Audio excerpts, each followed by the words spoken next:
menang di masa sulit. Saya berharap kita bisa mendapat banyak dan belajar banyak malam hari ini ya, Bapak Ibu semua ya.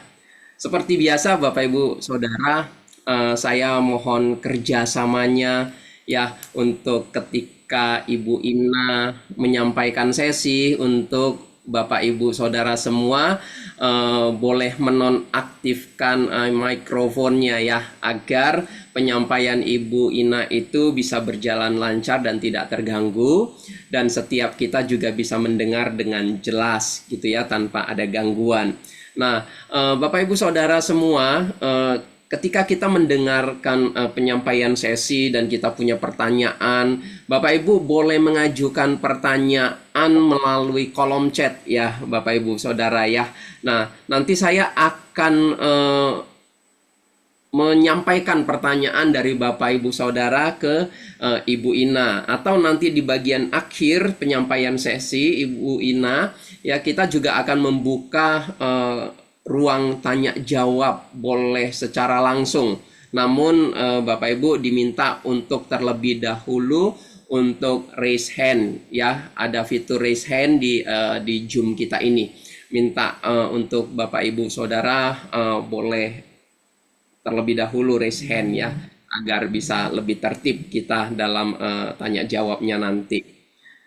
Oke, Bapak Ibu Saudara, ya dua sesi yang sebelumnya itu sudah disampaikan oleh Ibu Ina ya, bagaimana awal mula pergumulan Ayub, dan kemudian bagaimana Ayub di dalam pergumulannya dia menghadapi teman-teman yang awalnya mau jadi berkat, tetapi justru malah menambah pergumulan bagi dia ya. Tetapi kemudian di sesi yang kedua itu ada satu kalimat yang bagus sekali yang dibawakan oleh Ibu Ina kemarin. Kita perlu membawa pergumulan itu kepada Allah. Jangan bergumul sendiri, menghadapi sendiri, memikirkan sendiri, kita pasti akan kalah. Tetapi ketika kita membawanya ke hadapan Tuhan, dan kalaupun kita punya keluhan-keluhan yang tidak terucapkan, itu boleh dibawa ke hadapan Tuhan. Tuhan kita adalah Tuhan yang sangat mengerti. Nah, di bagian ketiga ini kita akan melihat bagaimana kemudian Tuhan itu nanti akan merespon Ayub. Seperti apa? Nah, saya serahkan ini nanti sebentar lagi ke Ibu Ina untuk boleh menyampaikan sesinya ya. Namun sebelumnya mari kita bersama-sama kita minta tuntunan Tuhan, kita berdoa terlebih dahulu. Bapa dalam sorga, sekali lagi kami mengucap syukur malam hari ini ya Tuhan, karena Engkau masih memberikan kesempatan kami boleh belajar dari kebenaran firman-Mu, khususnya dari kitab Ayub, bagaimana kami boleh melihat hamba-Mu Ayub boleh menang melalui kesulitan-kesulitan yang ia hadapi. Tuhan, kami jujur akui di tengah-tengah kami hidup di dunia ini, kami pun punya banyak kesulitan yang bahkan kadang-kadang ya Tuhan tidak terkatakan dan tidak sanggup untuk kami jalani hadapi. Tetapi kami bersyukur di dalam firman Tuhan ada sebuah contoh yang bisa menjadi penghiburan, pengharapan kepada kami, bahwa di dalam Tuhan kami bisa melewati masa-masa sulit itu dengan kemenangan iman. Maka Tuhan, bukakanlah ini bagi kami melalui hamba-Mu Ibu Ina malam hari ini yang akan menyampaikan sesi terakhir. Urapi, berkati hamba-Mu untuk boleh menyuarakan isi hati Tuhan, supaya kami boleh melihat satu kebenaran sekali lagi betapa luar biasanya Engkau di dalam hidup kami ya Tuhan. Tuhan, berkati setiap anak-anak-Mu yang hari ini sudah hadir maupun sedang dalam perjalanan pulang untuk ikut PA ini ya Tuhan melalui Zoom. Tuhan, siapkan hati setiap kami. Tuhan, buat kami ya Tuhan, hati kami ini bergelora untuk mencari Tuhan, untuk siap ditaburi benih kebenaran firman Tuhan, untuk siap dikuatkan, dihangatkan oleh kasih Tuhan. Tuhan, tolong berkati kami. Berkati juga untuk Zoom dan jaringan internet yang kami pakai, biarlah boleh lancar sehingga di dalam sesi ini kami tidak terhalang oleh apapun. Kami bisa mendapatkan pesan firman yang sungguh-sungguh sangat memberkati kami. Kami menyerahkan waktu ini ke dalam tangan-Mu ya Tuhan. Berkatilah kami. Demi nama Tuhan Yesus kami berdoa. Amin. Oke, waktu dan tempat saya serahkan kepada Ibu Ina. Silakan Bu. Baik, Bapak Ibu sekalian, jadi kalau kita melihat ya tema keseluruhan itu adalah menang di masa sulit. Nah, kenapa Ayub bisa menang? Tentu saja yang menjadi penyebab utamanya adalah jawaban Tuhan ya terhadap Ayub. Nah, menarik bahwa walaupun Ayub sebenarnya bertanya secara spesifik kepada Tuhan apa yang membuat dia mengalami semua malapetaka, tapi jawaban Tuhan itu adalah sesuatu yang umum.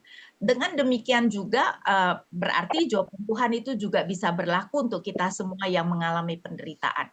Karena itu ini sesi terakhir kita melihat Ayub 38 sampai 42 jawaban Tuhan tentang penderitaan. Next, nah saya membaca beberapa ayat di pasal 38. Lalu dari dalam badai Tuhan menjawab Ayub, siapakah dia yang mengaburkan rancanganku dengan perkataan-perkataan yang tidak berpengetahuan? Pertama, dikatakan Tuhan muncul dalam badai. Nah, ini sebenarnya mau menunjukkan bahwa bahkan ketika Tuhan menyatakan diri, ada hal-hal mengenai Tuhan yang tetap merupakan misteri. Badai tentu saja membuat kita tidak dapat melihat dengan jelas ya. Karena itu di dalam doktrin mengenai Allah ada yang disebut the hiddenness of God, ketersembunyian Allah. Mau menyatakan bahwa Allah itu tidak pernah menyatakan keseluruhan dirinya, tentu saja karena kita manusia yang terbatas tidak mampu untuk memahaminya. Nah, kemudian kita melihat bahwa Allah menantang Ayub, ayat 2, siapakah dia yang mengaburkan rancanganku dengan perkataan-perkataan yang tidak berpengetahuan. Bersiaplah engkau sebagai laki-laki, aku akan bertanya kepadamu dan engkau harus memberitahu aku. Nah, bukan berarti bahwa perkataan Ayub itu semuanya benar. Kan itu di sini kita melihat bahwa Tuhan menegur Ayub berbicara tanpa atau tidak berpengetahuan ya. Dan sekarang Allah menantang Ayub untuk menjawab. Kalau tadinya Ayub yang terus menantang Allah ya menunjukkan apa yang menyebabkan dia menerima malapetaka, sekarang Allah balik menantang. Kemudian kita melihat pertanyaan tentang penciptaan, ada struktur bumi dan pemeliharaan bumi. Nanti di slide-slide berikutnya ini akan kita fokuskan. Baru kemudian undangan terhadap Ayub untuk berespon. Nah, next kita melihat secara lebih detail struktur bumi. Ayat saya bacakan ayat 4 sampai 7. Di manakah engkau ketika aku meletakkan dasar bumi? Ceritakanlah kalau engkau mempunyai pengertian. Bapak Ibu bisa lihat nggak betapa Allah itu juga sebenarnya berkata secara sinis terhadap sarkastik terhadap Ayub ya. Ceritakanlah kalau engkau mempunyai pengertian. Siapakah yang telah menetapkan ukurannya? Bukankah engkau mengetahuinya? Sekali lagi ya, mau menyatakan secara sinis. Atau siapakah yang telah merentangkan tali pengukur padanya? Di atas apakah alat-alasnya dipancang dan siapakah yang memasang batu penjurunya pada waktu bintang-bintang fajar bersorak-sorak bersama-sama dan semua anak Allah bersorak-sorai. Jadi Tuhan menunjukkan dirinya sebagai pencipta yang pertama-tama seperti ahli bangunan yang meletakkan dasar bumi. Dan dengan sengaja Tuhan bertanya, Ayub, kamu tahu bukan ya tentang hal ini? Karena memang Allah mau menegaskan betapa Ayub berbicara tanpa pengetahuan. Ayub tidak tahu apa yang Allah kerjakan. Kemudian ayat 8 sampai 11 adalah seperti bidan yang melahirkan bumi. Di dalam dunia kuno penciptaan itu juga sering digambarkan dengan istilah melahirkan. Ayat 8, siapa telah membendung laut dengan pintu ketika ia menyembur keluar dari dalam rahim. Ya, jadi digambarkan laut itu dilahirkan. Ketika aku membuat awan menjadi pakaiannya dan kekelaman menjadi kain bedungnya. Kain bedung adalah kain yang biasanya dililitkan pada bayi yang baru lahir. Aku menetapkan batasnya dan memasang palang dan pintu. Lalu aku berfirman, sampai di sini engkau boleh datang, jangan lewat. Disinilah gelombang-gelombangmu yang congkak akan dihentikan. Ya, jadi seperti bidan yang melahirkan, tapi juga ditekankan betapa Allah membatasi. Ya, kita melihat membatasi laut. Bapak Ibu, laut di dalam dunia kuno sering digambarkan sebagai kuasa yang menakutkan. Tetapi di sini Allah mau menunjukkan laut pun itu hanyalah bagian dari ciptaannya yang dia batasi. Kemudian ayat 12 sampai 15, Allah itu menunjukkan dirinya sebagai pencipta yang seperti jenderal yang memerintahkan terang untuk bersinar. 12, pernahkah dalam hidupmu engkau menyuruh dini hari datang atau fajar kau tunjukkan tempatnya untuk memegang ujung-ujung bumi sehingga orang fasik dikebaskan darinya. Bumi itu berubah seperti tanah liat yang dimateraikan, segala sesuatu berwarna seperti kain, orang fasik dirampas terangnya dan lengan yang kuat dipatahkan. Jadi memang digambarkan ketika terang datang, orang fasik itu kemudian dihancurkan, ya. Karena itu Allah menggambarkan dia seperti jenderal yang memerintahkan terang untuk bersinar. Next, kemudian kita melihat Allah menunjukkan betapa dia mengetahui dan memerintah tempat-tempat yang paling dalam. Pertama-tama tempat yang terdalam. Dari ayat 16, engkaukah yang turun sampai ke sumber laut atau berjalan-jalan di dasar samudera dalam? Apakah pintu gerbang maut terbuka bagimu dan pernahkah engkau melihat pintu gerbang kelam pekat? Pintu gerbang maut itu digambarkan dunia orang mati, Bapak Ibu, ya. Dan memang di dalam Alkitab digambarkan dunia orang mati itu adalah tempat yang paling dalam, ya. 18, apakah engkau mengerti luasnya bumi? Nyatakanlah kalau engkau tahu semuanya itu. Nah, yang kedua adalah tempat yang terjauh. Ayat 19.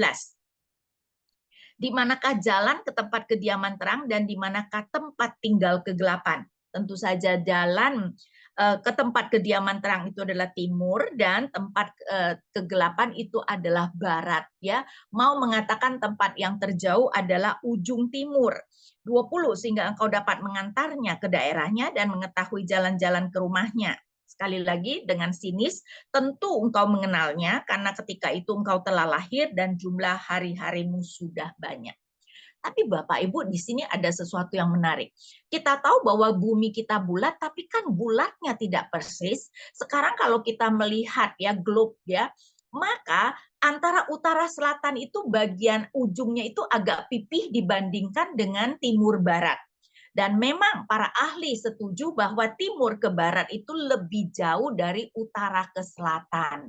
Dan lihat ya, Alkitab pun menekankan tempat yang terjauh itu adalah barat ke ujung timur. Bukankah ini menunjukkan Bapak Ibu sekalian bahwa penulis utama Alkitab kita adalah Allah, ya? Saya bayangkan pada waktu zaman Ayub, ya, walaupun kita tidak tahu siapa yang menulisnya, mana manusia tahu kalau sebenarnya bumi itu bulat dan ujung timur barat itu lebih jauh daripada utara selatan. Nah, kemudian berikutnya tempat-tempat yang tinggi di langit, tempat penyimpanan salju dan seterusnya. Ayat 22, apakah engkau telah masuk sampai ke perbendaharaan salju atau melihat perbendaharaan hujan es? Nah, memang ya Bapak Ibu, untuk mengerti apa yang dikatakan Alkitab, ingat Alkitab itu memakai konsep yang dimengerti manusia, dan pada waktu itu orang-orang berpikir itu ya, di langit itu ada gudang-gudang, ada gudang salju, ada gudang hujan es dan sebagainya. Karena itu kenapa di sini dipakai perbendaharaan salju. Ya, jadi ini konsep yang hendak dikatakan. Yang kusimpan untuk masa kesesakan, untuk waktu pertempuran dan peperangan. Ayat 24, di manakah jalan ke tempat terang berpencar, ke tempat angin timur tersebar di atas bumi. Jadi mau bertanya, apakah Ayub tahu tempat-tempat tinggi, tempat penyimpanan salju, dan lain-lain. Next, kemudian kita melihat penekanannya adalah pemeliharaan bumi dari pasal 38 ayat 25 sampai pasal 39 ayat 33. Pertama-tama semua benda di langit. Ayat 25 sampai 27 Tuhan menunjukkan pengaturan cuaca untuk kepentingan setiap tempat.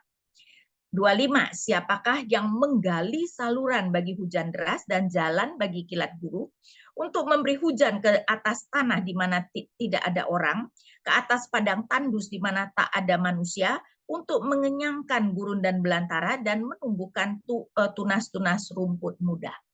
Menarik ya, di sini ditekankan bahkan Tuhan mencurahkan hujan untuk tempat-tempat yang tidak ada manusianya.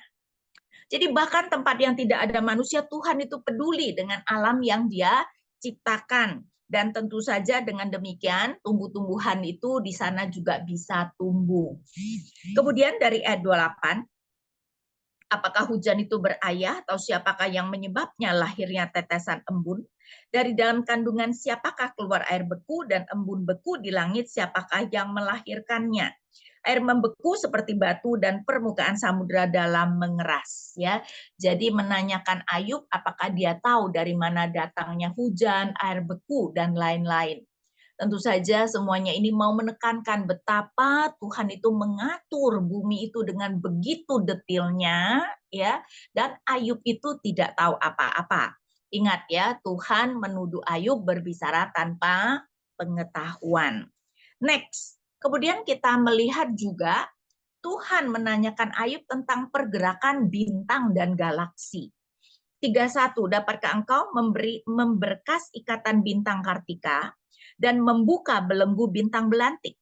Dapatkah engkau menerbitkan rasi bintang pada waktunya dan memimpin bintang beduk dengan pengiring-pengiringnya? Apakah engkau mengetahui hukum-hukum langit atau menetapkan pemerintahannya di atas bumi? Ya, jadi mau menanyakan Ayub tentang pergerakan bintang dan galaksi, dan kemudian tentang pencurahan hujan dan badai dari ayat 34. Dapatkah engkau menaikkan suaramu sampai ke awan-awan sehingga banjir meliputi engkau? Dapatkah engkau melepaskan kilat sehingga sabung menyambung sambil berkata kepadamu, hai kami siap? Siapa menaruh hikmat dalam awan-awan atau siapa memberi pengertian kepada gumpalan mendung? Siapa dapat menghitung awan dengan hikmat dan siapa dapat mencurahkan tempayan-tempayan langit? Ketika debu membeku menjadi logam tuangan dan gumpalan tanah berlekatan ya.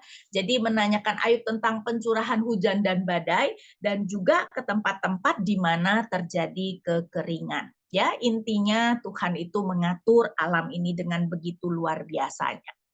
Nah, kemudian kita melihat next, nah bagian ini mungkin lebih menarik, yaitu mengenai semua makhluk di bumi.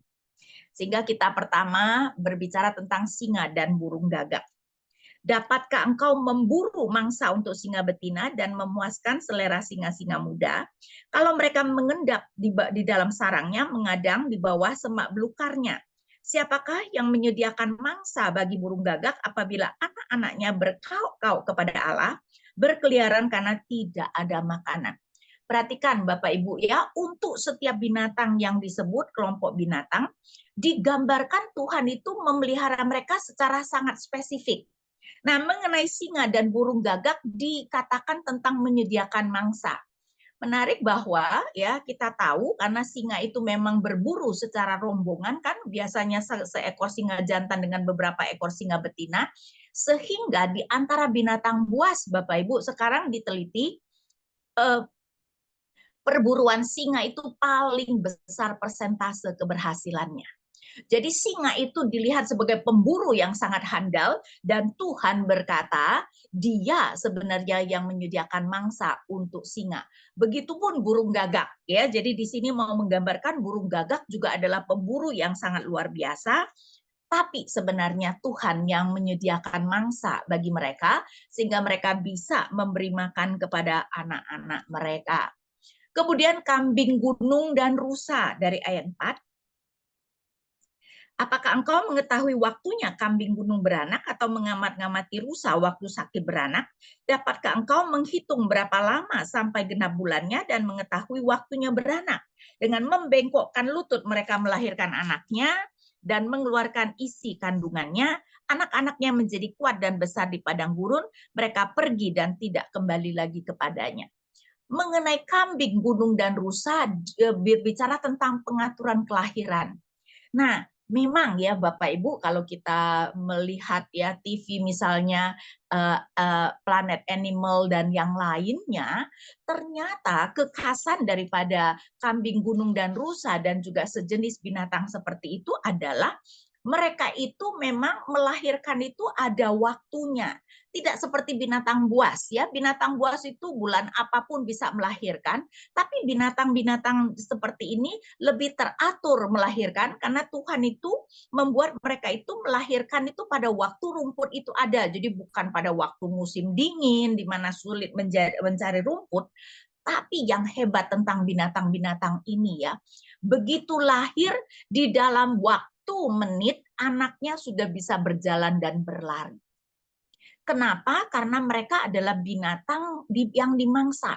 Kalau anaknya tidak bisa berlari, pasti dimakan binatang buas. Coba perhatikan, Allah itu menciptakan semua binatang itu dengan ciri khas yang sangat menarik.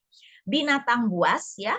Nah, termasuk anjing misalnya kan saya punya anjing di rumah, jadi saya tahu anak anjing itu butuh waktu lahir tuh nggak bisa ngelihat Bapak Ibu. Butuh waktu mungkin kira-kira seminggu baru dia tuh bisa buka mata, bisa melihat. Dan itu mungkin baru mulai seminggu itu dia seperti ngesot gitu, belum bisa jalan ya. Nanti 2 minggu jalan itu aja masih sempoyongan gitu kan.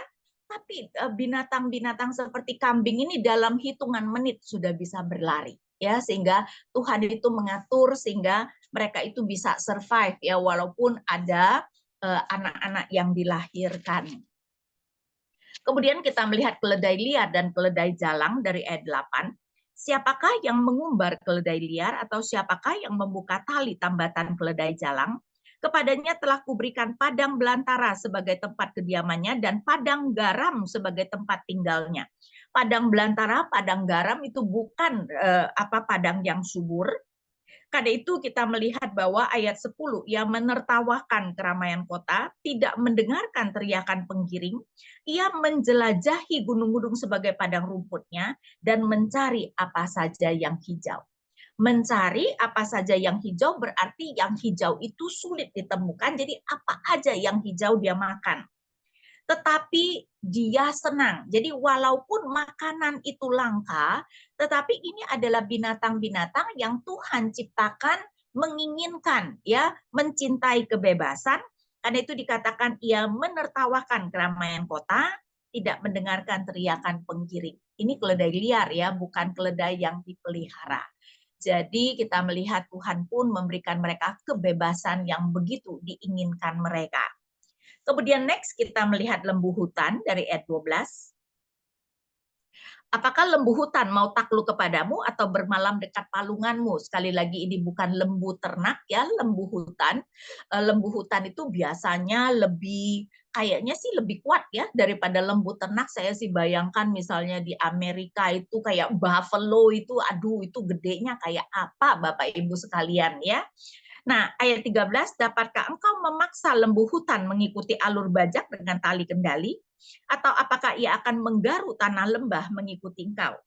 Ini adalah bahasa retorika yang jelas jawabannya adalah tidak akan. Ya, berarti ini adalah lembu kekuatan yang tidak dapat dipakai oleh manusia. 14, percayakan engkau kepadanya karena kekuatannya sangat besar? Atau akan kau serahkankah pekerjaanmu yang berat kepadamu? Jawabannya tentu saja tidak. Apakah engkau mempercayakan kepadanya membawa hasil pulang tanahmu dan mengumpulkannya di tempat pengirikanmu? Ya, tentu saja tidak karena lembu hutan tidak akan menuruti perintah manusia. Jadi Allah itu dalam dunia kuno, Bapak Ibu, lembu itu dibanggakan karena kekuatannya ya, dipakai untuk membajak ya. Tetapi ini lembu yang sangat kuat ternyata tidak bisa dipakai oleh manusia dan Allah menciptakan mereka ya seperti itu walaupun mempunyai kekuatan yang begitu dahsyat. Dari ayat 16, burung unta. Dengan riak sayap burung unta berkepak-kepak, tetapi apakah kepak dan bulunya menaruh kasih sayang? Sebab ia meninggalkan telurnya di tanah dan membiarkannya menjadi panas di dalam pasir. Ya, karena itu burung unta hidup di padang pasir yang tentu saja panas sekali. Ia lupa bahwa telur itu dapat terpijak kaki dan diinjak-injak binatang liar. Mau menggambarkan ini burung unta ternyata bukan ibu yang perhatian ya kepada telurnya. Nah, kemudian ayat 19 yang memperlakukan anaknya dengan keras seolah-olah bukan anaknya sendiri, ia tidak peduli kalau jeripayahnya sia-sia. Perhatikan kenapa begitu, ayat 20, karena Allah tidak memberinya hikmat dan tidak membagikan pengertian kepadanya. Dan burung unta ya, Bapak Ibu dikenal sebagai binatang yang bodoh. Karena itu kalau di film kartun katanya sih ini tidak benar ya, tapi di film kartun digambarkan burung unta itu kalau dikejar oleh musuh, dia akan memasukkan kepalanya ke pasir. Karena apa? Karena dia berpikir saking bodohnya, kalau dia tidak melihat musuhnya, musuhnya tidak akan melihat dia. Ya, jadi kelihatannya kartun itu mau menggambarkan kebodohan daripada si burung unta. Dan memang dikatakan Allah tidak memberinya hikmat, tapi ada kehebatannya, Bapak Ibu, ayat 21. Ketika ia dengan megah mengepakkan sayapnya dan lari, ia menertawakan kuda dan penunggangnya. Nah, burung unta itu burung yang besar, sayapnya juga besar sekali. Saya pernah lihat tuh burung unta ya, tapi memang nggak bisa terbang, Bapak Ibu. Rupanya sayap burung unta itu dibuat untuk dia berlari, kan itu kalau dia berlari bahkan mau digambarkan lebih cepat dari kuda. Ya, jadi tidak diberikan hikmat tapi dapat lari dengan cepat. Nah, kemudian kuda, ayat 22, engkaukah yang memberi tenaga kepada kuda, engkaukah yang mengenakan surai pada tengkuknya, engkaukah yang membuat dia melompat seperti belalang, ringkiknya yang dahsyat mengerikan. Ia menggaruk tanah lembah dengan gembira, dengan kekuatan ia maju menghadapi senjata, ia menertawakan kedahsyatan dan tidak pernah ketakutan. Ia pantang mundur menghadapi pedang, di atas dia tabung panah gemerincing, tombak dan lembing gemerlapan, dengan garang dan galak ditelannya tanah, dan ia meronta-ronta ketika terdengar bunyi sangkakala. Kenapa meronta-ronta? Bunyi sangkakala berarti ada perang. Ia meronta karena dia begitu senang, ia begitu excited ada perang.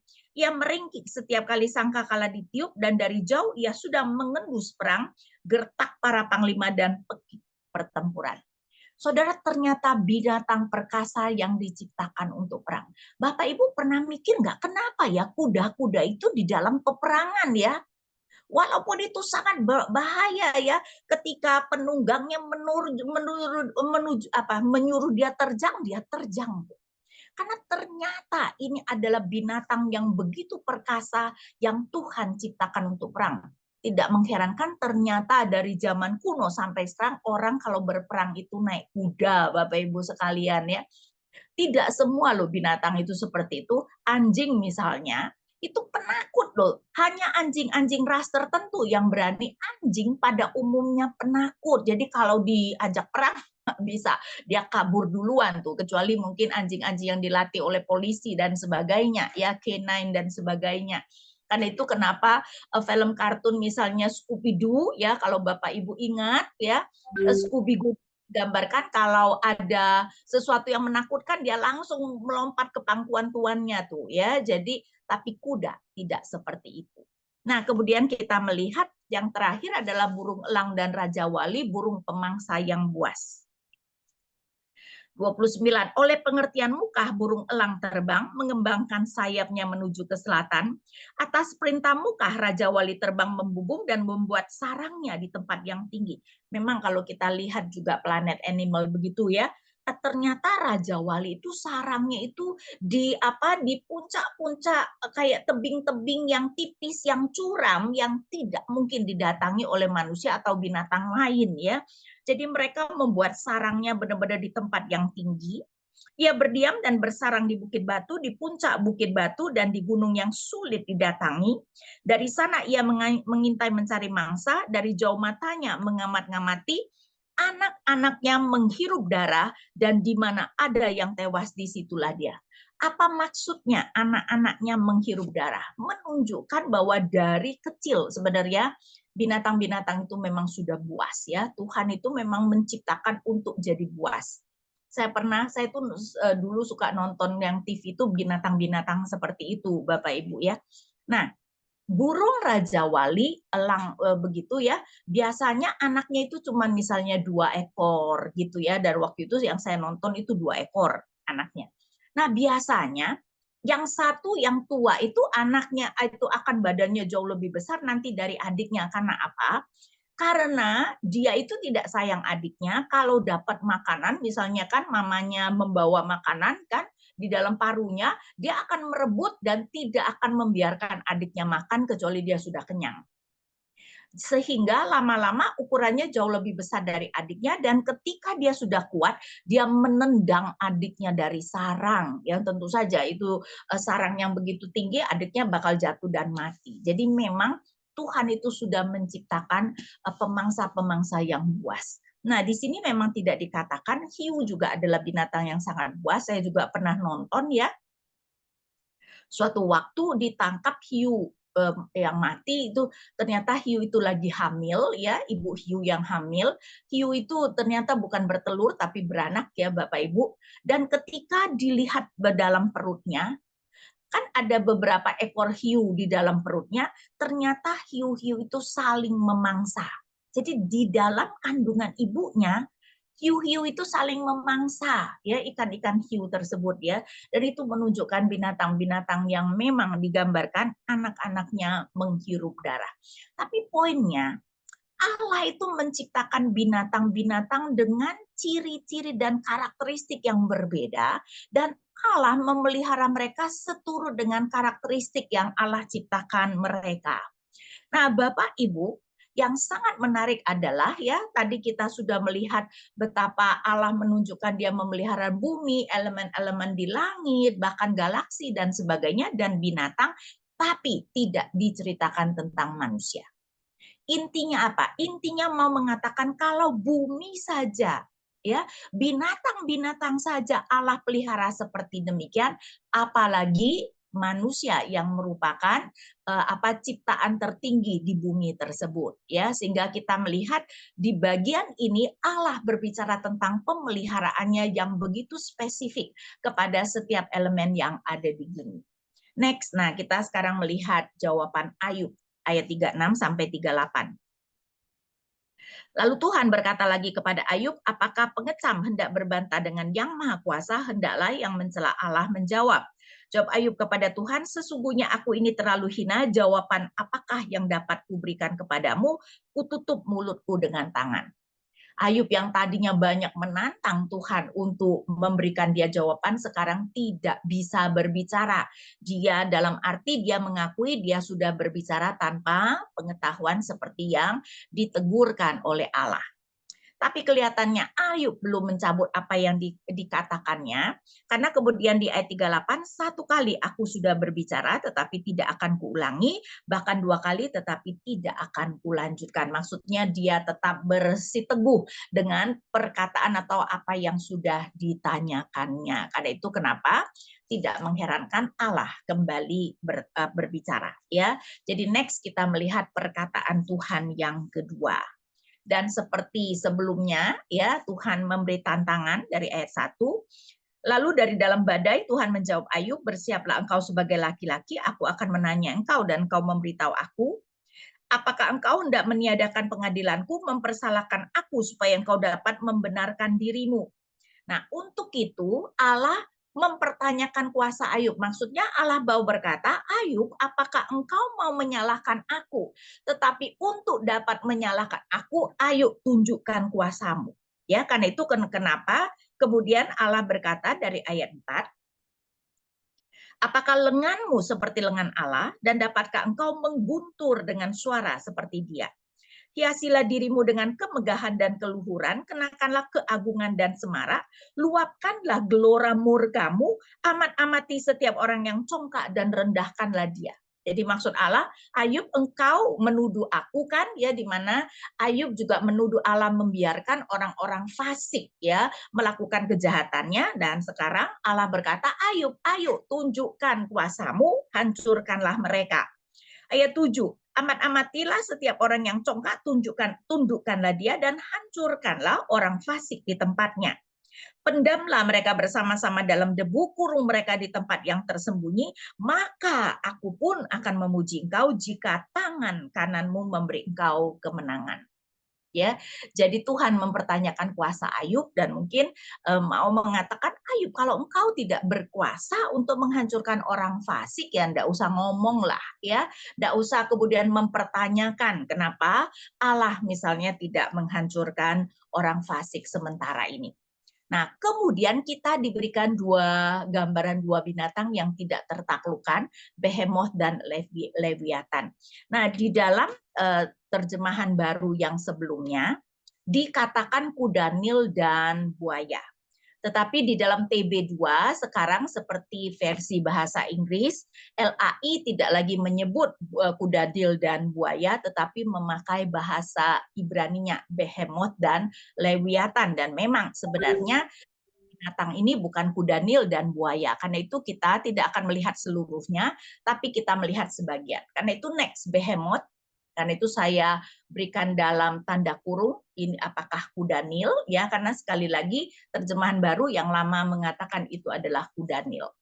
Ya, jika kita melihat next, kenapa misalnya disebut kuda Nil? Karena memang ya kita lihat beberapa ayat saja, pasal 40 ayat 10. Perhatikanlah behemoth yang telah kubuat seperti juga engkau, ia makan rumput seperti lembu. Ya, karena itu mungkin kenapa disebut kuda Nil. Tapi perhatikan, saya bacakan ayat 11 dan 12. Perhatikanlah tenaga di pinggangnya, kekuatan pada urat-urat perutnya. Oke lah ya, kalau itu masih bisa untuk kuda Nil. Tapi coba ayat 12. Ia meregangkan ekornya seperti pohon aras, otot-otot pahanya berjalinan. Bapak Ibu, ekor kuda Nil apakah bisa diregangkan seperti pohon aras? Kan nggak bisa ya. Kita tahu walaupun kuda Nil sangat kuat dan kuda Nil memang sangat berbahaya Bapak Ibu ya.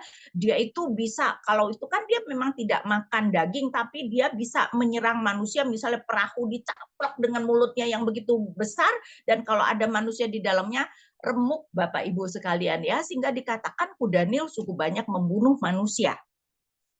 Karena biasanya manusia mungkin pikir mereka itu kayaknya cute ya, gemuk-gemuk kok kayaknya jalannya nggak cepat begitu. Tapi sebenarnya ini adalah kuda Nil itu adalah binatang buas yang berbahaya. Tapi kan ekornya kita tahu ya, ekornya itu cuma dipakai untuk bisa kayaknya membersihkan bagian belakangnya. Sedangkan ini meregangkan ekor seperti pohon aras. Binatang seperti apa yang bisa meregangkan ekor seperti pohon aras? Nah, mungkin ya binatang seperti dinosaurus ya Bapak Ibu, sehingga kemungkinan memang ada binatang seperti dinosaurus di dunia purba, cuman kemudian sudah punah. Ya, jadi tapi kita kalaupun percaya mengenai dinosaurus tidak bisa percaya seperti sains yang mengatakan ada dunia dinosaurus sebelum dunia manusia. Ya, di mana kan dikatakan dunia dinosaurus kemudian dihancurkan oleh meteor dan akhirnya baru menciptakan dunia yang kita kenal sekarang. Tapi itu tidak benar ya, karena teologi Alkitab menunjukkan bahwa tidak ada kematian, termasuk kematian binatang, sebelum manusia jatuh dalam dosa. Sedangkan kalau teori seperti itu menunjukkan bahwa sudah banyak binatang yang mati sebelum ada manusia. Ya. Nah, kemudian hidup di bawah tumbuhan teratai di ayat 16. Di bawah tumbuhan teratai ia berbaring tersembunyi dalam gelagah dan paya. Ya, tapi ya seperti saya katakan, walaupun ada bagian-bagian seperti kuda Nil, sepertinya ini bukan kuda Nil ya, tetapi semacam dinosaurus. Yang lebih menarik lagi adalah binatang berikutnya, Leviathan, yang di dalam terjemahan baru yang lama disebut buaya. Coba kita lihat ya, pasal 41 ayat 4. Siapa dapat membuka pakaian luarnya, baju jirahnya yang berlapis dua, siapa dapat menembusnya. Dan memang ya kulit buaya itu kan tebal sekali ya, sehingga ini dikatakan seperti ini. Ayat 5, siapa dapat membuka pintu moncongnya, di sekeliling giginya ada kengerian. Aduh, itu apa, mulut buaya enggak usah ngomong lagi Bapak Ibu ya, begitu mengerikan. Tapi kemudian lihat dari ayat, saya bacakan dari ayat 9. Bersinnya memancarkan cahaya, matanya laksana merekahnya fajar, dari mulutnya keluar suluh dan bunga api berpancaran. Dari lubang hidungnya mengepul uap bagaikan dari belanga yang mendidih dan menggelegak isinya, nafasnya menyalakan bara dan nyala api keluar dari mulutnya. Bapak Ibu, binatang apa yang bisa mengeluarkan api? Mungkin kita langsung, oh naga. Ya, jadi kelihatannya memang ini adalah binatang naga. Kan itu menurut saya tidak mengherankan, baik dunia timur maupun dunia barat ada legenda tentang naga. Menarik bahwa di dalam dunia timur, misalnya di dalam budaya Chinese, naga itu seperti ular ya, tapi yang besar, yang bisa terbang, tapi juga bisa hidup di dalam samudra. Sedangkan kalau dunia barat, kalau kita nonton film seperti Hercules, naga itu digambarkan burung yang sangat besar dan sama-sama bisa mengeluarkan api. Dan baik di dunia timur maupun dunia barat kan menggambarkan naga itu adalah binatang yang tidak terkalahkan oleh manusia. Jadi Tuhan itu mau menunjukkan dua binatang yang luar biasa yang tidak terkalahkan oleh manusia. Dan sepertinya kenapa timur maupun barat ada legenda, walaupun naga bentuknya berbeda, tapi sama-sama bisa menghembuskan api. Ya saya pikir berarti dulu memang ada binatang seperti itu yang kemudian punah, karena itu kemudian menjadi legenda. Ya. Dan memang dia kebal terhadap senjata, 41 ayat 17. Pedang yang menyerangnya tidak melukai, demikian juga tombak panah atau lembing. Dan dia disebut ayat 25, segala yang tinggi takut kepadanya, ini adalah raja atas segala binatang ganas. Ya, dan memang naga digambarkan sebagai binatang yang memang paling mengerikan dan menakutkan dan tidak terkalahkan. Ya, karena itu kita melihat ini menunjukkan Tuhan mau menyatakan kekuasaannya, mau bertanya kepada Ayub apakah dia bisa berkuasa atas binatang-binatang tersebut, dan binatang-binatang itu adalah ciptaan Allah. Jadi Bapak Ibu, kalau di perkataan Allah yang pertama Allah menunjukkan pemeliharaan, artinya menunjukkan kasihnya, maka di dalam perkataan Allah yang kedua Allah menunjukkan kuasanya. Dan kita melihat ini tentu saja adalah kombinasi yang seharusnya memberikan kita penghiburan, ya.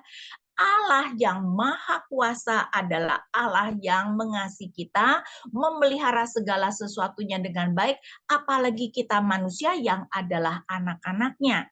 Dan kalau kita mempunyai Allah maha kuasa yang mengasihi kita dan memelihara kita seperti itu, apakah kita perlu khawatir, ya? Apakah kita tidak bisa menyerahkan hidup kita ke dalam tangannya? Ya, jadi itu adalah apa yang pada dasarnya Allah katakan. Tidak mengherankan kita sekarang melihat jawaban Ayub, ya, 42 dari ayat 1. Lalu jawab Ayub kepada Tuhan, aku tahu bahwa engkau sanggup melakukan segala sesuatu dan tidak ada rencanamu yang gagal. Engkau bertanya siapakah dia yang menyelubungi rancanganku tanpa pengetahuan.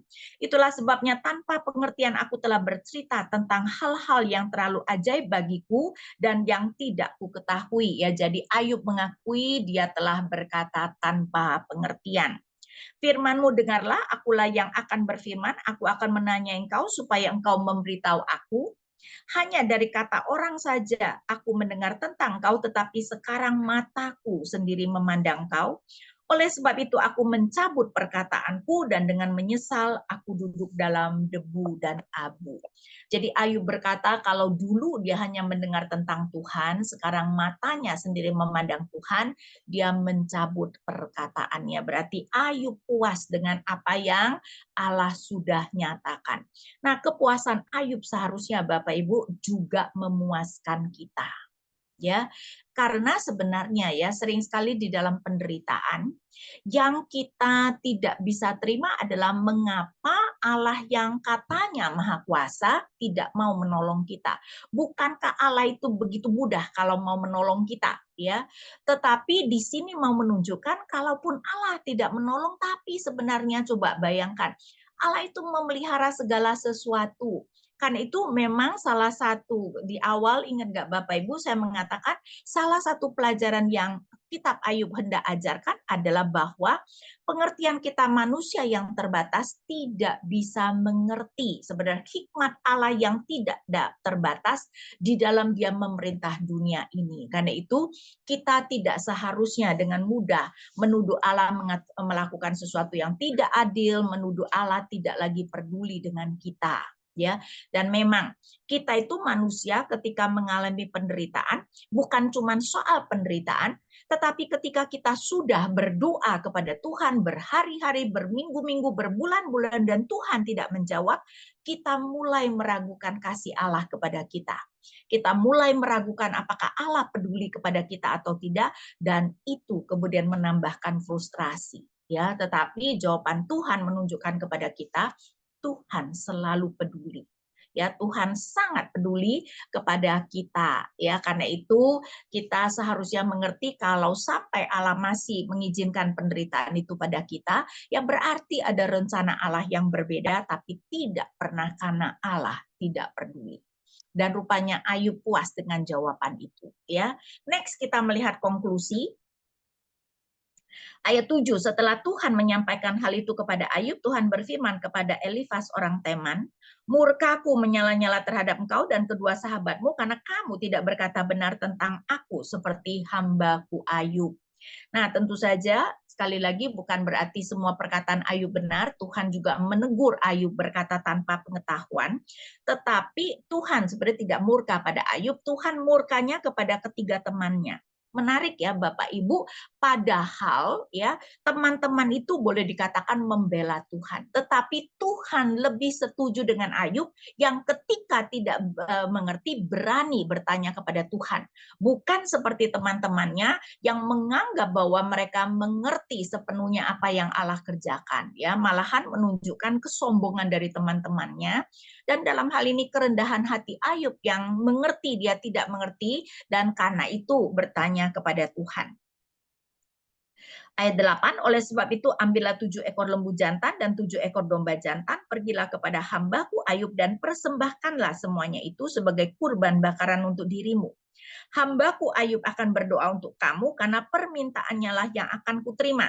Dengan demikian aku tidak akan memperlakukan kamu sesuai dengan kebodohanmu, sebab kamu tidak berkata benar tentang aku seperti hambaku Ayub. Ya, 2 kali mengatakan mereka tidak berkata benar tentang Allah seperti Ayub. Lalu Elifas orang Teman, Bildad orang Sua, dan Zofar orang Naamah pergi melakukan seperti yang difirmankan Tuhan kepada mereka. Tuhan pun menerima permintaan Ayub.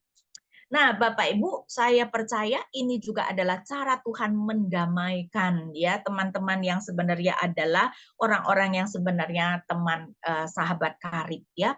Ingat ya, mereka itu bersedia menunggu Ayub menangis bersama-sama, berkabung bersama-sama selama 7 hari 7 malam sebelum berbicara. Dan karena itu kita melihat bahwa Tuhan mendamaikan Ayub dengan ketiga temannya. Teman yang tadi menghina Ayub, yang meletakkan mereka di atas ya dan mengecam Ayub, sekarang diminta merendahkan diri, meminta tolong kepada Ayub. Dan itu tidak gampang ya. Orang yang tadinya mereka marah-marahi, yang hina-hina, dan sekarang mereka harus merendahkan diri, minta Ayub yang mempersembahkan korban bagi mereka. Tapi dengan demikian ya kita melihat bahwa mereka menunjukkan bukan kalau mereka sudah salah dan mau minta ampun, sedangkan Ayub yang telah disakiti sekarang diminta untuk mengampuni dan memohon bagi ketiga temannya. Dengan kenyataan bahwa kalau Ayub bersedia memohon bagi mereka berarti Ayub mengampuni, dan saya rasa ini adalah cara Tuhan supaya Ayub mengampuni teman-temannya ya. Kalau tidak, saya percaya sakit hatinya sudah terlalu besar, kemungkinan mereka tidak bisa lagi bersahabat. Dengan demikian, saya pikir mereka kembali bisa bersahabat ya. Jadi tadinya yang menghina sekarang harus meminta tolong, dan tadinya yang disakiti sekarang diminta untuk mengampuni.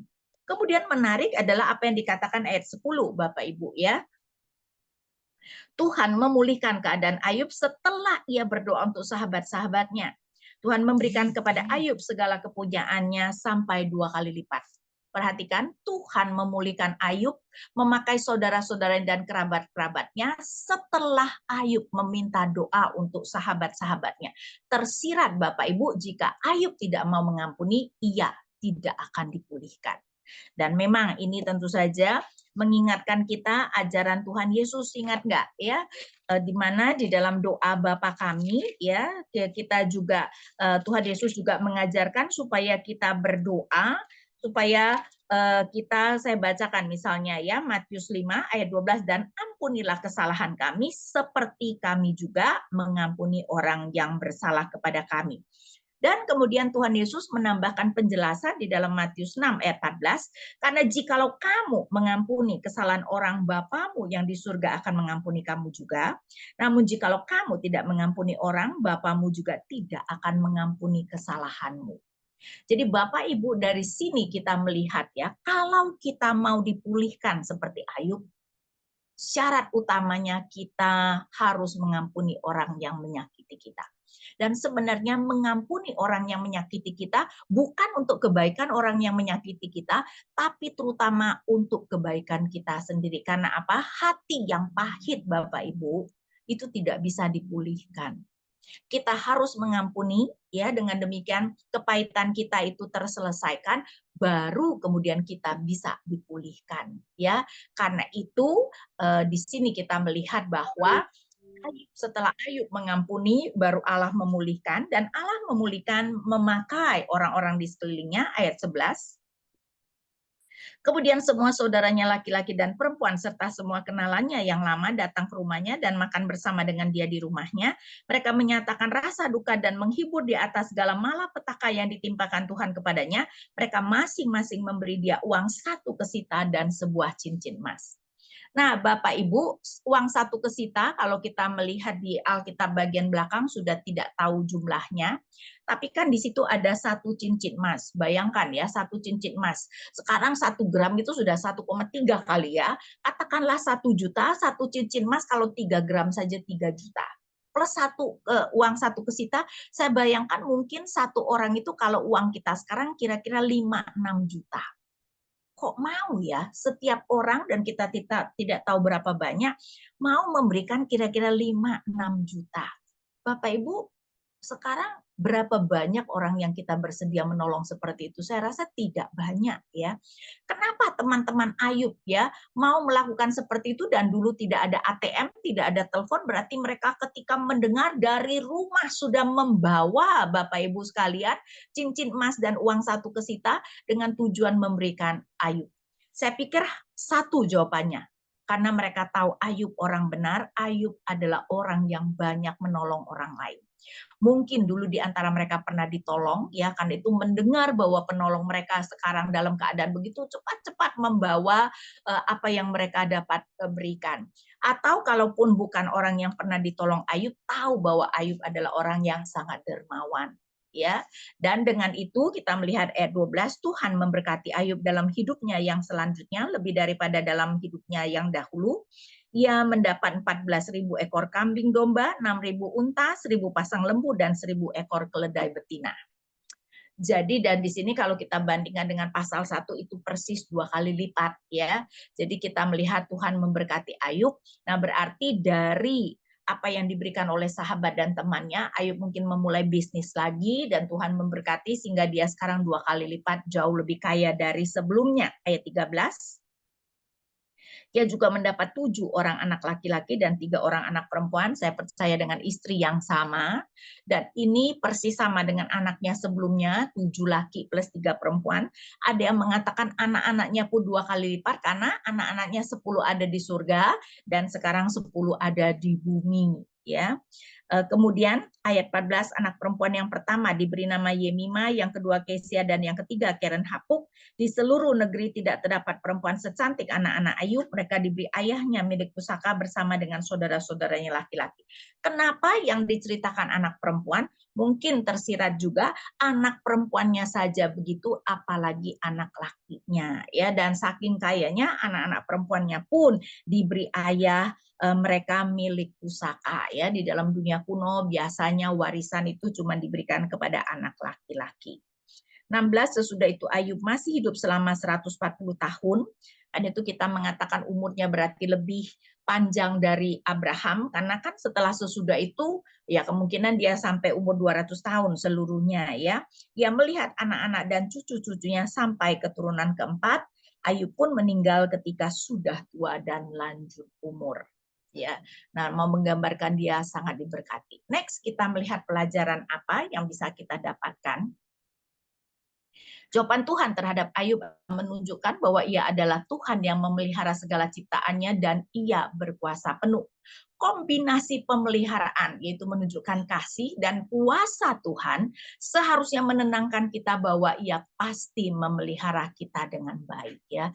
Dan sepertinya kombinasi itu yang kemudian memberi penghiburan dan kepercayaan kepada Ayub. Ya, bahwa ia adalah Allah yang mengasihi kita dan dia maha kuasa, mampu melakukan apa yang dia mau lakukan. Next, kita melihat relasi yang sudah terluka perlu diperbaiki. Yang bersalah perlu meminta maaf, yang disakiti perlu memaafkan. Dan saya rasa ini penting untuk semua relasi, Bapak Ibu ya. Begitupun juga terutama relasi kita dengan pasangan kita, dengan anggota keluarga ya. Yang bersalah perlu meminta maaf dan yang disakiti perlu memaafkan. Nah, Tuhan memakai kita untuk saling menolong dan memulihkan ya. Karena itu kalau kita melihat ya, Tuhan itu tidak pernah langsung misalnya kita lapar, tahu-tahu nasi goreng turun dari surga, nggak pernah kan? Yang ada juga tahu-tahu ada teman kita mendadak membawa makanan, aku punya makanan enak mau nggak gitu kan ya. Jadi kita melihat bahwa Tuhan memakai kita untuk saling menolong dan memulihkan. Kan itu ketika ada saudara-saudara kita yang dalam kesulitan, mungkin salah satu hal yang perlu kita gumulkan adalah bagaimana Tuhan mau kita menolongnya, selain tentu saja berdoa untuknya. Dan yang terakhir, penderitaan yang diresponi dengan benar akan membawa kita bertumbuh dalam iman. Ayub tadinya sudah orang benar sampai Allah begitu bangga, tetapi sekarang dia sendiri mengakui kalau dulu dia hanya mendengar dan sekarang dia melihat Allah menunjukkan bahwa dia bertumbuh dan dia bertumbuh melalui penderitaan. Karena itu sebenarnya ketika penderitaan Allah izinkan terjadi dalam kehidupan kita, kita perlu meresponi dengan benar. Karena ketika kita meresponi dengan benar bahwa Allah memakai kesulitan ini untuk mengasah kita, untuk menaikkan kita ya supaya kita naik kelas, maka ini bisa membawa kita bertumbuh dalam iman.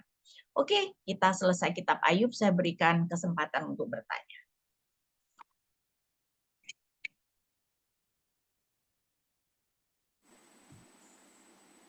Terima kasih Bu untuk sesi yang terakhir ini ya. Saya percaya setiap kita semakin mendapat pencerahan ya Bapak Ibu Saudara semua ya, untuk penjelasan yang barusan disampaikan oleh Ibu Ina. Kiranya ini boleh semakin meneguhkan, menguatkan iman kita dalam kita menjalani hari-hari yang kadang-kadang tidak gampang. Oke, saya memberikan kesempatan untuk setiap kita untuk boleh mengajukan pertanyaan bila Bapak Ibu Saudara ada kebingungan atau masih ingin penjelasan dari Ibu Ina, silakan.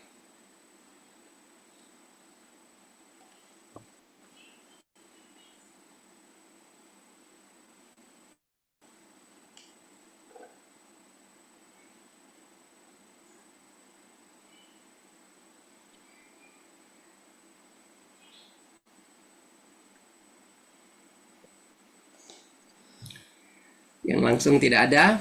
Baik, ini ada beberapa pertanyaan di saya, mau ditanyakan ke Ibu Ina. Bu, mengapa Tuhan dalam menjawab Ayub dengan memakai kedaulatannya dalam mengontrol semesta segala isinya? Sebenarnya pesan apa yang mau disampaikan Allah pada Ayub? Apa hanya bahwa Allah memelihara semuanya, Allah juga memelihara manusia? Nah, terus apa gunanya sebenarnya bagi Ayub dalam menghadapi dan melewati masa sulitnya sebenarnya? Nah, saya rasa ini mau menunjukkan Allah berkali-kali mengatakan kamu ada di sana bukan? Kau sudah tahu kan? Ayub kan mau sebenarnya mau menunjukkan betapa Ayub tidak tahu. Sehingga saya rasa penekanannya adalah mau mengatakan kita itu tidak mungkin mengerti hikmat dan pemikiran Allah di dalam mengatur segala sesuatunya. Karena itu jangan mudah berkata bahwa Allah berlaku tidak adil terhadap kita. Seperti ingat nggak Elihu mengatakan ya, menjawab ketika Ayub berkata Allah tidak adil, bahwa Allah itu terlalu besar, kita itu tidak mengerti. Sedangkan kita manusia begitu mudahnya mengatakan bahwa Allah memperlakukan kita dengan tidak adil. Sehingga saya rasa ada nuansa itunya bahwa Ayub, kamu tuh tidak mengerti bagaimana aku tuh memelihara, memerintah segala sesuatu seperti itu. Dan saya rasa ini penting bagi kita ya, bahwa kita itu nggak bisa membayangkan bagaimana Allah mengatur segala sesuatunya. Dan itu juga mungkin memberi jawaban kepada Ayub kenapa Allah tidak secara spesifik memberitahukan kepada Ayub apa yang menjadi kesalahannya atau mengapa Allah memberikan semua malapetaka ini? Karena kalau Allah menjelaskan kita juga kagak ngerti ya, malahan mungkin kita akan salah mengerti dan itu menimbulkan masalah yang lebih besar. Karena itu Allah tidak menjawab Ayub secara spesifik. Dan saya rasa itu juga yang membuat kita tahu ya bahwa Allah itu kan tidak pernah menjawab secara spesifik misalnya kenapa peristiwa ini, kenapa Allah membiarkan malapetaka itu terjadi. Jadi memang bukan jawaban spesifik yang penting. Tetapi kita mengetahui siapa Allah, mengetahui bahwa Dia mengatur segala sesuatunya dengan begitu luar biasa, ya binatang saja begitu apalagi manusia, dan itu seharusnya cukup menimbulkan kepercayaan dan iman kita kepada Tuhan bahwa Dia memelihara kita.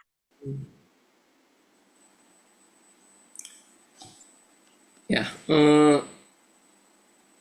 terus Bu, kenapa Ayub bisa begitu gampang? Ini ada lanjutannya sebenarnya. Kenapa Ayub bisa begitu gampang mengimani perkataan Allah itu? Penderitaan Ayub kan nggak gampang gitu ya Bu ya, sangat sulit sekali sampai dia mengutuki sendiri hari kelahirannya. Nah, kenapa hanya dengan perkataan itu kayak Ayub udah langsung terhibur gitu loh, dan bisa Karena bisa sepertinya bisa menerima.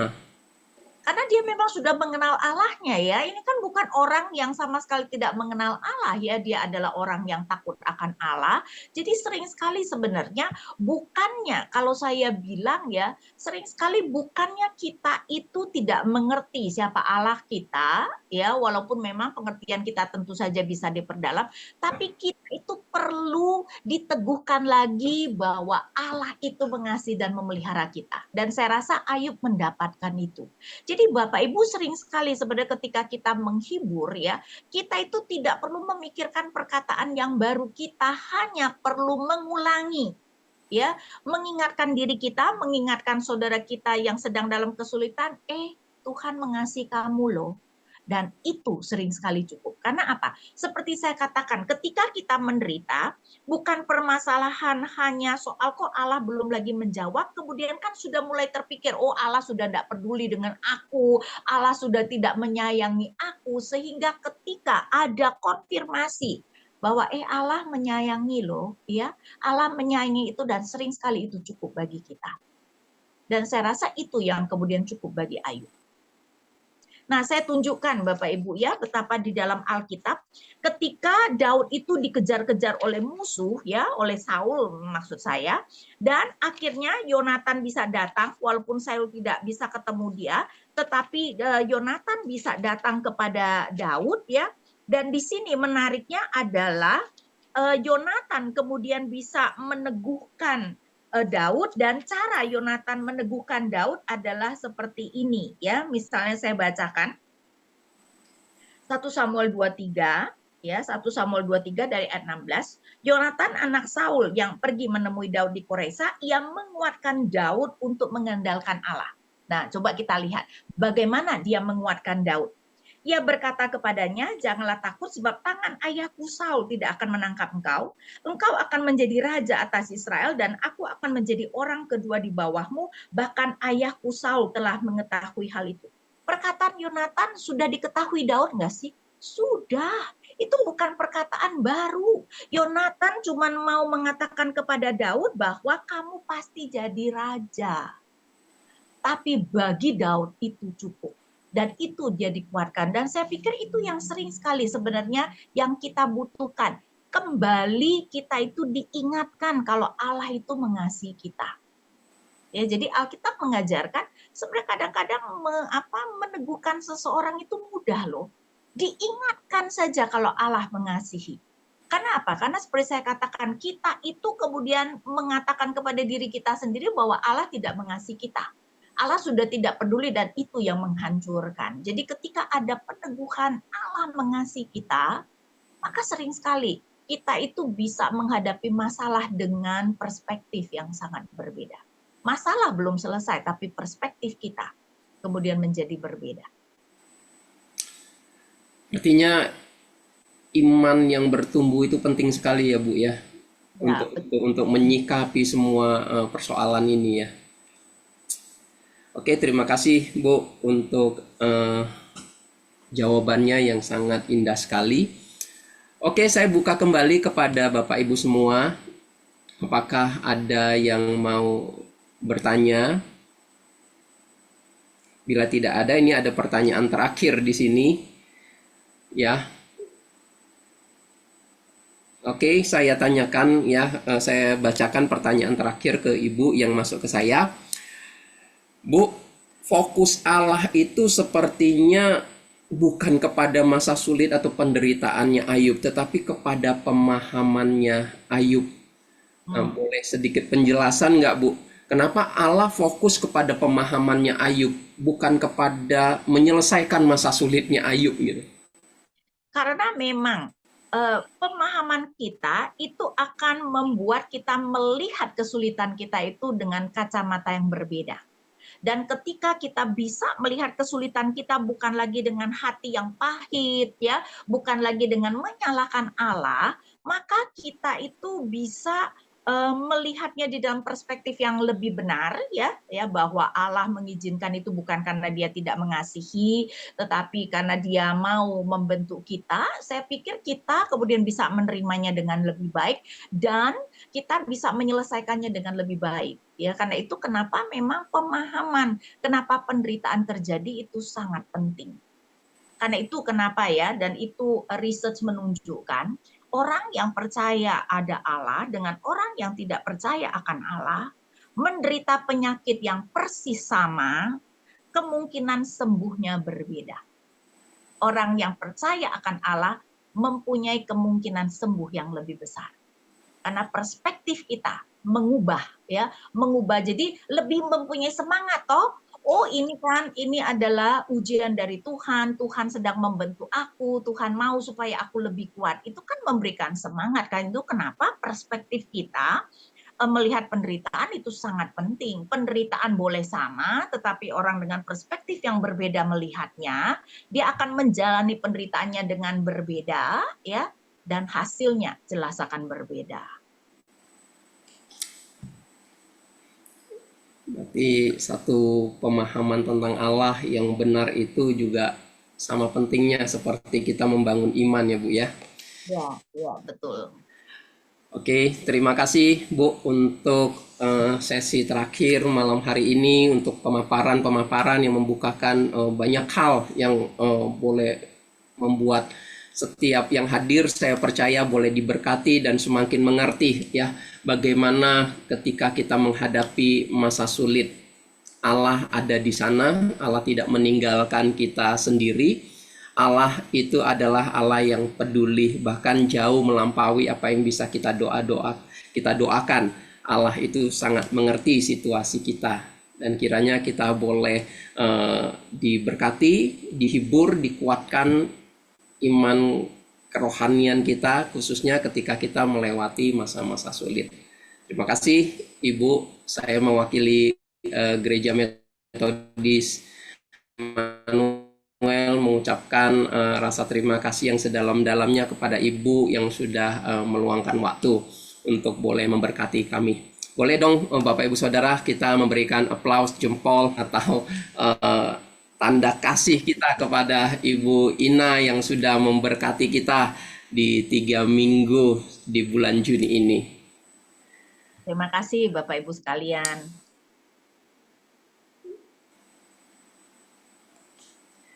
Ya, terima kasih ya, terima kasih. Ntar berikutnya Bu ya, tahun depan kami undang lagi ya Bu ya, untuk menjelaskan atau membawakan tema-tema yang baru, yang menarik, yang bisa memberkati kehidupan iman kami di tempat ini.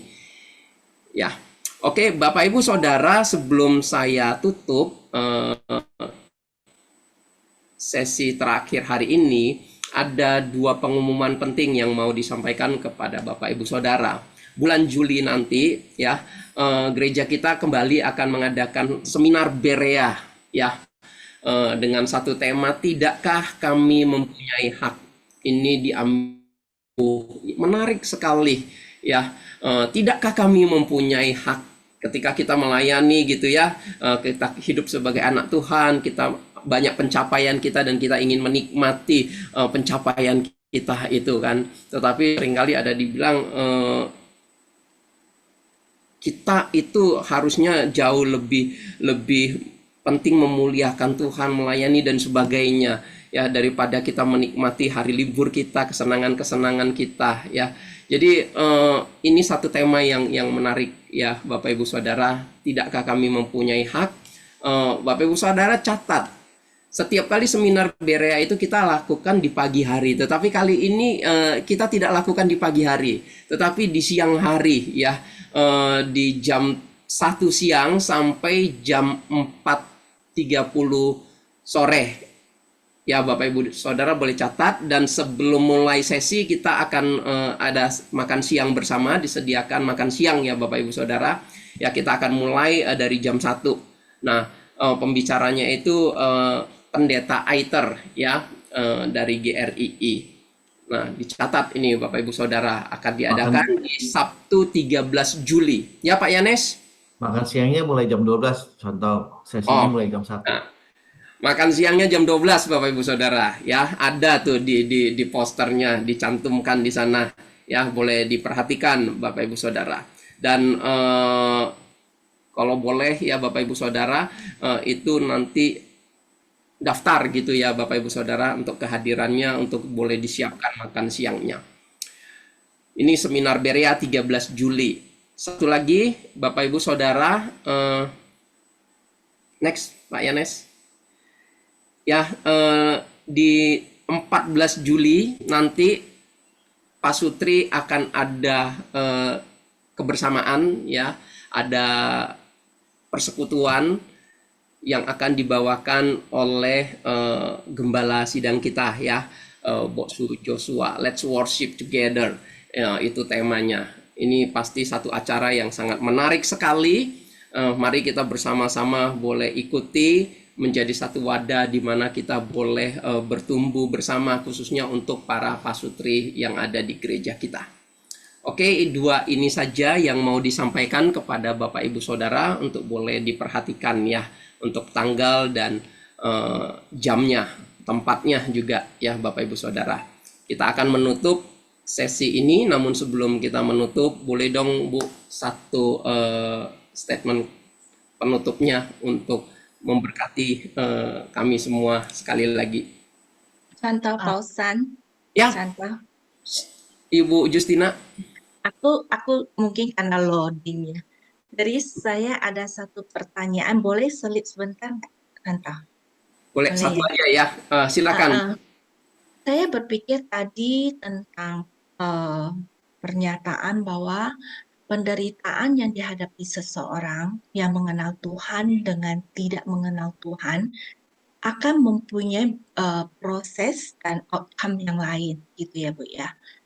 Nah, bagaimana kalau penderitaan itu mencakup satu keluarga atau satu komunitas, sedangkan di keluarga atau komunitas itu terdiri dari personel yang tidak sama kualitas atau level pengenalan akan Tuhan itu. Bagaimana kita boleh mendapatkan satu hal yang maksimal, tentu yang saya sebut kemenangan di dalam Tuhan ya, gitu ya. Dari tentu bukan ya, tentu diharapkan bukan yang iman atau pengenalan akan Tuhan personal itu yang ditarik turun, tapi yang belum mengenal Tuhan atau lebih lemah di dalam pengetahuan akan Tuhan itu nanti yang ditingkatkan gitu loh. Sedangkan di dalam penderitaan ini cukup drain gitu loh Bu. Ibu ngerti ya maksud saya Bu ya, yaitu tidak samanya level di dalam kepercayaan dan iman terhadap Tuhan, sedangkan mereka pada kubu yang sama, pada penderitaan yang sama. Itu sih. Nah, dalam hal itu memang itu tidak terhindarkan ya Bu ya. Pengenalan kita akan Tuhan itu pasti berbeda-beda, tapi kan Tuhan juga punya caranya sebenarnya menangani mereka yang sudah imannya sangat kuat, dengan menangani orang yang mungkin imannya masih goyah ya dengan orang yang bahkan belum mengenal.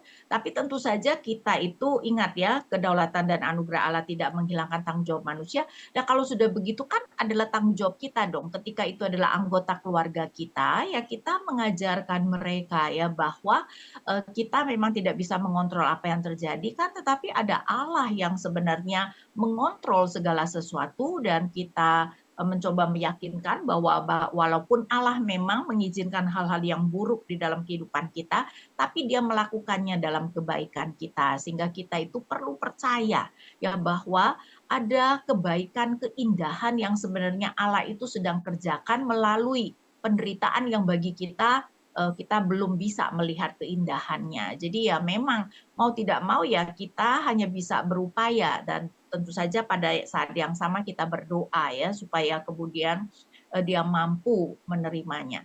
Tapi saya percaya juga Tuhan tahu sekali bagaimana menangani setiap orang ya di dalam level iman yang berbeda. Ya, karena itu Tuhan bisa berbicara kepada setiap orang dengan cara Tuhan sendiri. Jadi kita coba lakukan yang terbaik, kita mencoba menunjukkan perspektif Alkitab ya, tetapi ya biarlah Tuhan yang kemudian menangani. Karena itu kenapa saya mengatakan bahwa satu hal yang sangat penting adalah kalau dia orang percaya, biarkan dia bergumul dengan Tuhan. Ya, biarkan dia bisa curhat, bahkan menunjukkan kekecewaan dan kemarahannya. Karena kita sebenarnya sering sekali tidak bisa menolong banyak. Yang bisa menolong itu adalah Tuhan. Jadi kita bawa dia untuk maksudnya bisa secara pribadi berbicara kepada Tuhan. Dan saya rasa itu adalah cara terbaik yang bisa kita lakukan untuk orang.